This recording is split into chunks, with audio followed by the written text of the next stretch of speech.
I'm Antoinette Nelson. I'm a librarian at the University of Texas at Arlington Libraries, and I am reading a passage from the book Dr. Zhivago by Boris Pasternak. And Dr. Zhivago was condemned by the Soviet government because they said it cast doubt on the validity of the Bolshevik Revolution, and it was depicted as a great crime in Russian history. A little later, the doctor wrote, "We are living in 2 rooms in a wooden annex at the back of the old house. When Anna Ivanovna was a child, Kruger used it for special servants, the dressmaker, the housekeeper, and the retired nurse. It was pretty dilapidated when we came, but we repaired it fairly quickly. With the help of experts, we rebuilt the stove, which serves both rooms. We have rearranged the flues, and it gives more heat. In this part of the grounds, the old garden has vanished, obliterated by new growth. But now in winter, when everything is inanimate, living nature no longer covers the dead. In snowy outline, the past can be read more clearly.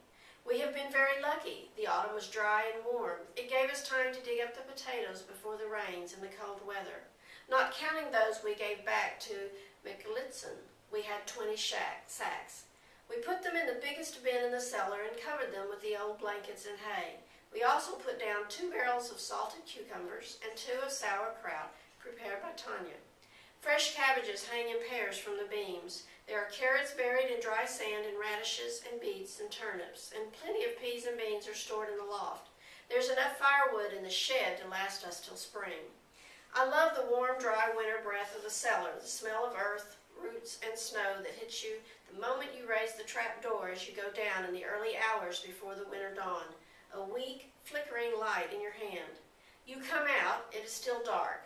The door creaks, or perhaps you sneeze, or the snow crunches under your foot, and hares start up from the far cabbage patch and hop away, leaving the snow crisscrossed with tracks.